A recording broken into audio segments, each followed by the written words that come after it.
Bonjour à tous, j'espère que vous allez bien, c'est DocFX. On se retrouve à nouveau sur ma chaîne pour une nouvelle vidéo et cette semaine on va voir les AVC. Donc je suis médecin urgentiste.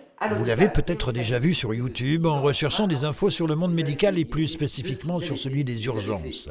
DocFX, c'est le pseudo de ce médecin urgentiste lorrain de 39 ans qui partage sur sa chaîne YouTube, créée il y a un an environ, son quotidien entre les urgences de l'hôpital d'Épinal et les gardes au SAMU.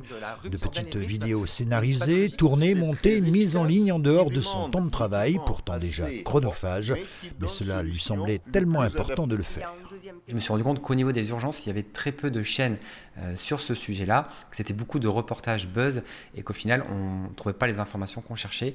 Et je me dis, j'ai les connaissances, j'ai les compétences, je me sers de mon quotidien au niveau des urgences pour me dire, ça serait important peut-être d'en faire une vidéo, de faire montrer ce problème-là parce que c'est quelque chose qui revient régulièrement ou que les gens n'arrivent pas à comprendre. Salut, tu as probablement déjà entendu parler du SAMU, mais sais-tu exactement ce que c'est? Car pour y travailler depuis des années, j'entends tout et n'importe quoi à son sujet. Alors c'est parti, je t'explique tout dans cette vidéo. DocFX exerce depuis plus de 10 ans et pour le faire, il a d'ailleurs dû, pour l'anecdote, dépasser sa phobie du sang et l'auto-hypnose l'y a aidé. Médecin urgentiste, une profession aux multiples facettes. J'ai une activité assez variée aux urgences, que ce soit du SMUR, de la régulation ou là comme ici, voilà. Couper, c'est le métier qui veut cela. Le temps de traiter l'appel et on reprend là où on s'était arrêté. Médecin urgentiste, une profession aux multiples facettes. J'ai une activité très variée à la régulation au centre 15 ou aux urgences ou au SMUR. Et donc là, on est dans le service du HCD.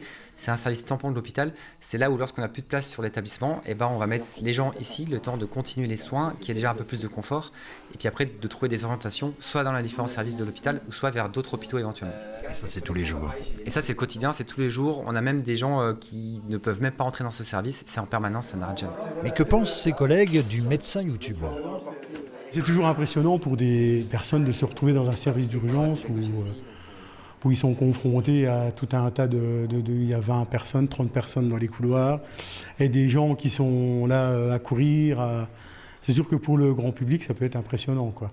Et c'est vrai que tous les petits conseils que donne FX dans ses vidéos, ça permet quelque part de dédramatiser un petit peu l'aspect urgence dans l'hôpital, quoi. Il y a certaines personnes qui n'apprécient pas, ce que je comprends tout à fait. Il y a d'autres personnes qui ne comprennent pas et d'autres personnes qui justement comprennent et qui disent que c'est assez intéressant et qui disent tiens, telle vidéo que tu as fait par exemple sur le centre antipoison, ça fait des années que je connais, j'y suis jamais allé.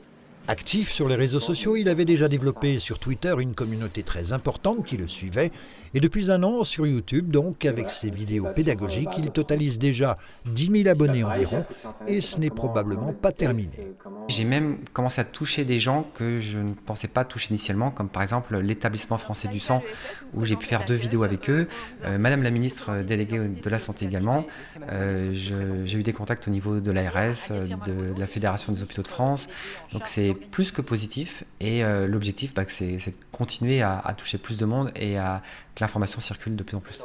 Que faire en cas de malaise vagal, d'AVC, de crise d'épilepsie? Autant de questions qui trouvent réponse dans ces vidéos de 10 à 15 minutes qui n'ont évidemment pas valeur de consultation médicale, déjà presque une 60aine à son actif, à raison d'une par semaine et mise en ligne chaque vendredi soir à partir de 18h. Et moi, je vous dis à la prochaine. Surtout, prenez soin de vous. Salut!